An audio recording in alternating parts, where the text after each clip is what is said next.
أدري للفرحة كم صوت. هي الفرحة لها صوت. طبعا كهكهة للضحكات، جلجلة الأمنيات، زقزقة للعصفور، طبطبة حتى تدق طبول. فرفشة عالناس بتبان، لعلع أنوار وألوان، دندشة لبس وحركات فرقع لعبة هدايا ديان. اليوم هو عيدي، أتزين يلبسني جديدي، سأقول للشمس اقتربي وزدينا دفئا هنا زيدي، فالعيد اليوم هو عيدي. يا سيدي. السلام عليكم حبايب قلب زوزو، ازيكم عاملين ايه؟ يا رب كده دايما تكونوا بخير في احسن حال. كل سنة وانتم طيبين، كل سنة وانتم في ستر وصحة وهنا يا رب العالمين. كل سنة يا رب كده وما ينقص منكم ابدا ابدا عزيز ولا غالي على قلوبكم، ويا رب كده يرجع لنا كل غايب بالسلامة، اللهم امين يا رب العالمين. عايزة اقول لكم بقى ازيكم عاملين ايه؟ يا رب كده دايما تكونوا بخير في احسن حال. وحشتوني طبعا بدون مقدمات من الفيديو اللي فات. بما ان شايفين خضرة وجمال، بصوا كل حاجة حلوة في الدنيا، يبقى احنا فين؟ انتوا اكيد بقى متابعيني وعارفين احنا موجودين فين حاليا. طبعا بقى كده رحنا نعيد على ست الكل حبيبة قلبي ونين عيني من جوه. رحنا كده قضينا معاها تاني يوم العيد. فاللي هو قلت اقول لكم بقى شكل الخضرة وشكل الجمال ده كله، شكل الأراضي عاملة ازاي، بسم الله ما شاء الله. فطبعا قبل ما نبدأ فيديو النهاردة تعالوا نصلي ونسلم على رسولنا الكريم. اللهم صل وسلم وزد وبارك على سيدنا محمد وعلى آله وصحبه وسلم. النهاردة بقى حبيبة قلبي جايلك بفيديو حلو جدا، هو يعتبر خروجة تاني يوم وتالت يوم العيد. فقلت بقى اخرجك واطلعك من جو الروتينات وجو تنظيف المطبخ وجو الحاجات دي كلها. تعالوا مع بعض النهاردة نخرج ونفسح الولاد. كان نفسي ارجع يوم واحد بس صغنن عشان اتفسح معاهم بس الحمد لله احنا كده خدنا دورنا وخلاص. المهم حبيبة قلبي، حبيت قبل ما افتح الفسيخ اوريكي شكله اللي احنا كنا حضرينه مع بعض كده في اخر 10 ايام من رمضان. فبسم الله ما شاء الله اللهم بارك. انا اسفة طبعا لو صوتي متغير، لان يعني معلش كنت واخدة دور برد وزوري تعبني شوية. المهم حبايب قلبي، الفسيخ بجد بجد بسم الله ما شاء الله بدون مجاملة ان انا عاملاه طلع زي العسل والسكر زيكم كده والله العظيم بجد. ندمت ندم حياتي ان انا كنت بشتري اصلا حاجة من بره. حاجتك حبيبة قلبي، لو انت من محبين الفسيخ او من عشاقه فهاتي حاجتك واعمليها في البيت، صدقيني والله العظيم مفيش فيها اي خوف ولا اي ابتكارات، اصلا هي حاجة سهلة جدا جدا. المهم اللي انت عليكي تنضفي حاجتك وتبقى حاجتك عاملاها كده ريحتها حلوة. بصي هو كان فسيخ، والله العظيم اول مرة في حياتي اجيب فسيخ او اعمل فسيخ وما احسش او اشم ان له ريحة قلب المكان كله، او تحس كده ان انت جايبة حاجة ريحتها مش حلوة خالص. والله العظيم بجد يعني انا ندمت ندم حياتي ان انا ما كنتش بعمله وبحضره في البيت على طول. هو شكله من بعيد على فكرة غامق علشان الكاميرا مبكسلة عليه. بصوا انا هرفعه دلوقتي هتلاقوا شكله فتح خالص. بسم الله ما شاء الله اللهم زد وبارك، كان زي العسل، حلو جدا جدا. طبعا حبيت ان انا افتح واحدة معاكم واوريكم شكله عامل ازاي، علشان احنا طبعا وعدتكم ان احنا هنفتحه مع بعض وهوريلكم شكله عامل ازاي من جوه، وهوريلكم هل هو يعني طلع مظبوط معايا او طلع في حاجة. وانتوا عارفين ان انا لما بيحصل معايا اي حاجة حتى لو مش كويسة هطلع اقول لكم تمام. فتحت واحدة كده وفتحت اصغر واحدة فيه على فكرة، يعني عشان احنا كنا ده يوم ده امتى يا زوزو؟ كان ده يوم العيد بالليل خلاص. فاللي هو يعني انتوا عارفين بقى النفسية ما بتبقاش فايقة لأي حاجة، بس انا قلت والله لازم افتحه واشوف شكله عامل ازاي. ومن جماله وريحته وطعمه صدقوني افترست الفسيخة دي كده واكلتها. المهم بجد يعني لا هي تجربة ناجحة جدا، ولو انت حابة تعمليه اعمليه بطريقتي ان شاء الله يطلع مظبوط معاكي جدا جدا. ما شاء الله متقوليش بقى بتلغوصي، هو اسمه فسيخ تمام، هنفسخ وكده يعني. هنا طبعا كنا كمان رحنا فين، رحت عند مامتي بقى، لبسنا كده الحتة بتاعت العيد اللي على الحبل ورحنا عند ماما. فعايزة اقول لكم هما ماما برضو كانت عاملاها بطريقة مختلفة شوية، خلاص يعني طريقة تانية برضو كانت واحدة، يعني حد بتاع فسيخ برضو هو اللي كان مخلله لها. اخدت الفسيخ واخدت الحاجة اللي هي تعمله فيها وبرضو عملته لها هناك في المحل. فبرضو النتيجة طلعت حلوة جدا، وان شاء الله يعني احاول اعملها برضو معاكم في فيديو بعد كده. الفسيخ طبعا كان قلبه مستوي جدا، وكان الفسيخ منفوخ كده، وبسم الله ما شاء الله كان شكله واضح ان هو مستوي، وما شاء الله عليه اللهم بارك، كان زي العسل. طبعا بقى هما اليومين اللي هو يوم العيد وتاني يوم العيد ده يا جماعة ملوحة وفسيخ وزفارة وحاجات من دي. احنا عامة متعودين على كده. لان الناس بقى خارجة من رمضان طبعا، كمية لحوم، كمية حاجات كتير كده، فاللي هو عايزين نغير بقى. تمام. بالراحة. عايزة اقول لكم بقى الولاد بصوا بهدلونا قسما بالله، انا ومرات اخويا. احنا خدناهم كده وطلعنا قعدنا بره، اللي هو شغلنا لهم اغاني وقعدنا يعني بصوا ماسكين ضرب في بعض، وبصوا زعيق ودوشه، ومش قادره اقول لكم. ربنا يحميهم ويخليهم يا رب، اللهم امين.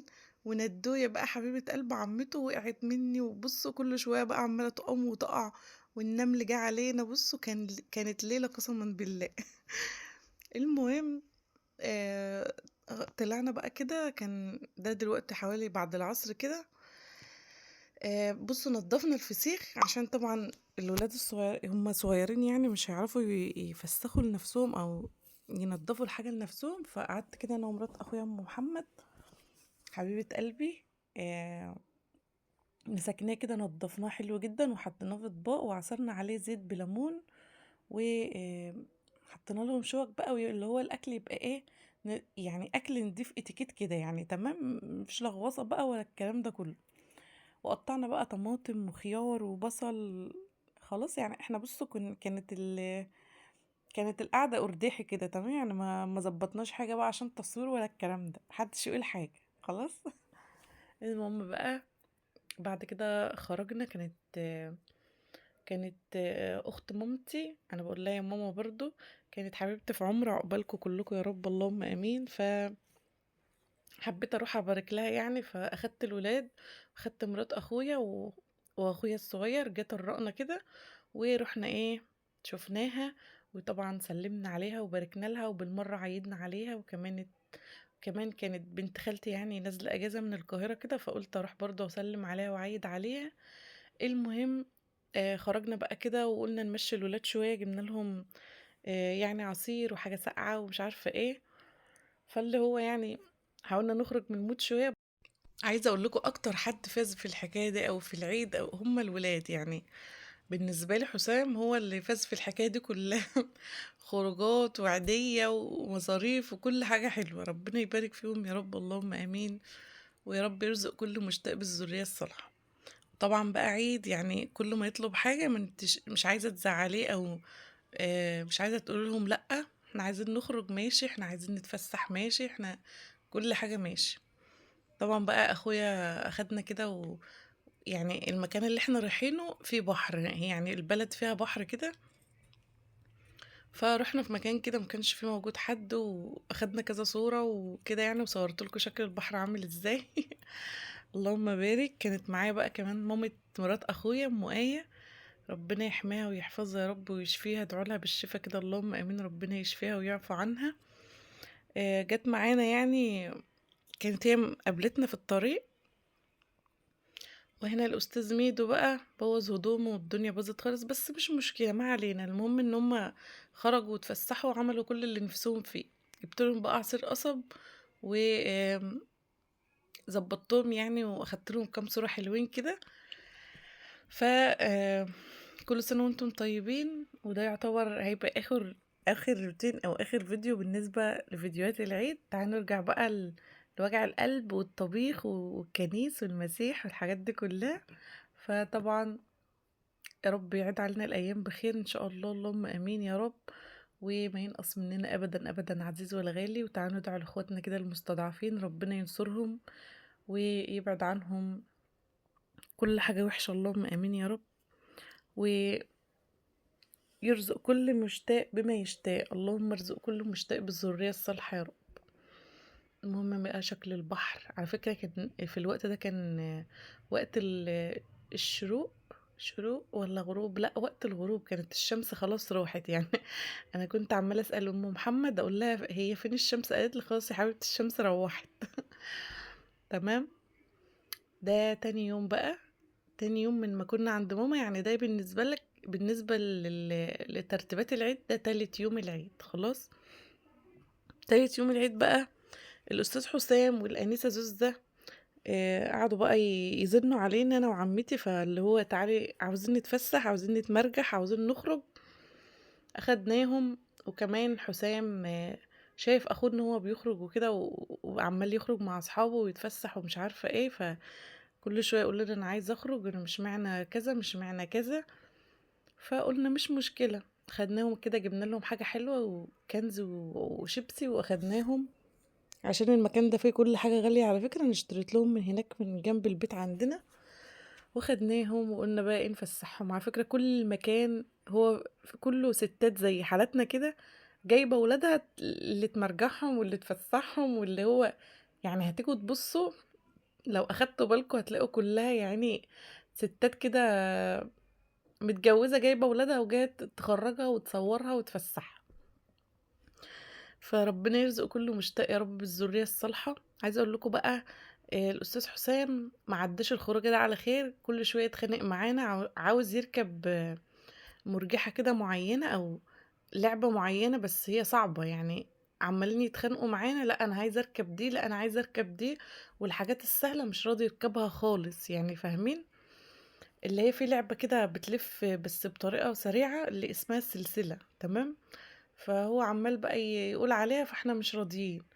بصوا عمال يتخانق معايا. طب العربيات برضو الناس اللي هي اللي هو الناس اللي واقفة عليها فبيقولوا مش ما ينفعش اطفال صغيرين يركبوا فيها. فاحنا مبقناش عارفين نعمل ايه. احنا خدناها خناق بقى معاهم طول الوقت والله العظيم. قلنا لهم اخر واول مرة نخرج معاكم. المهم اللي احنا فسحناهم وطلعوا شوية بقى كده كل واحد يعني ضغطنا عليهم وركب مكان معين. لا ركبوا اللعبة دي بقى، بس دي مش عارفة دي اسمها طبق طاير، بس يعني على قد حاله كده. فاهمين؟ اللي هو مش لعبة يعني اللي هي طبق الطير زي الغالية أوي. المكان ده طبعا مكان عندنا في البلد، فايه أول ما بندخل كده بنقطع تذكرة لينا كلنا، وبعد كده بندخل نقطع لهم تذاكر على حسب كل لعبة، كل لعبة ولها سعر خلاص. وليكن لو هيركبوا 4 لعب 5 لعب لازم لكل لعبة تذكرة، وكل لعبة بتختلف عن التانية خلاص. المهم اخترنا لهم دي كده عشان يعني هي صعبة وكل حاجة عليهم، بس احنا ايه مش لاقيين حاجة تانية، اللي هو هم داخوا اصلا. بصوا حسام على رغم كل الشقاوة اللي فيه، بس اول ما ركب حسيت ان هو حسيت ان هو كان عاوز ينام اصلا. انا طبعا كان نفسي اسيب لكم صوت الفيديو قوي، بس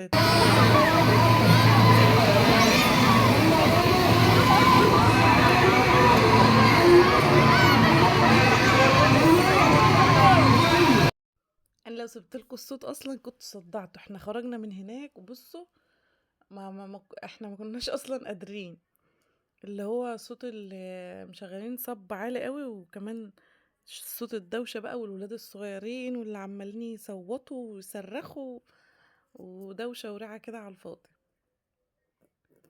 طبعا بقى يعني دي حاجات على قد الايد على قد امكانياتنا يعني. اللي احنا مش هقولك اللي احنا بقى رحنا مكان واو كده، لا احنا رحنا فسحناهم وخرجناهم.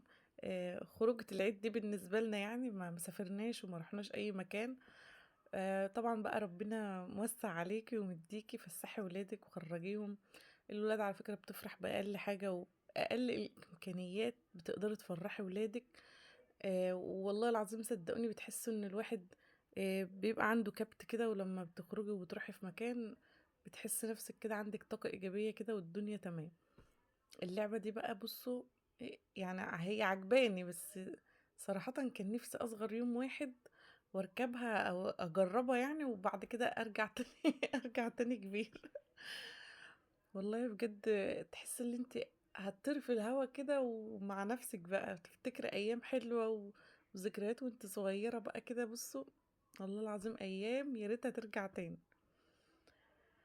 ما شاء الله اللهم بارك. كنت عمالة اتفرج عليهم. احنا كنا واقفين انا وعمتي على فكرة وابن عمتي الكبير وحسام وزوزة. كنا واقفين مع بعض كده، فاللي هو ايه، هم عاملين كل الوقت ده عمالين يتخانقوا معانا هما الاتنين. هم عايزين يركبوا اللعبة دي واحنا مش راضيين خالص يعني. بصوا كل الناس اللي فيها ناس كبيرة يعني، اولاد كبار وبنات كبار، فما ينفعش ان هم يركبوها اصلا. عمالين يقولنا لا احنا هنركبها، واحنا نقول لهم لا ما فيش ركوب. خدناهم بقى ضحكنا عليهم وركبناهم لعب على قدهم كده. ف اسيبكم بقى تتفرجوا على اخر الفيديو براحتكم، لان اصلا مفيش عندي كلام يعني اقوله. عايزه اقول لكم ان انا بحبكم جدا جدا في الله.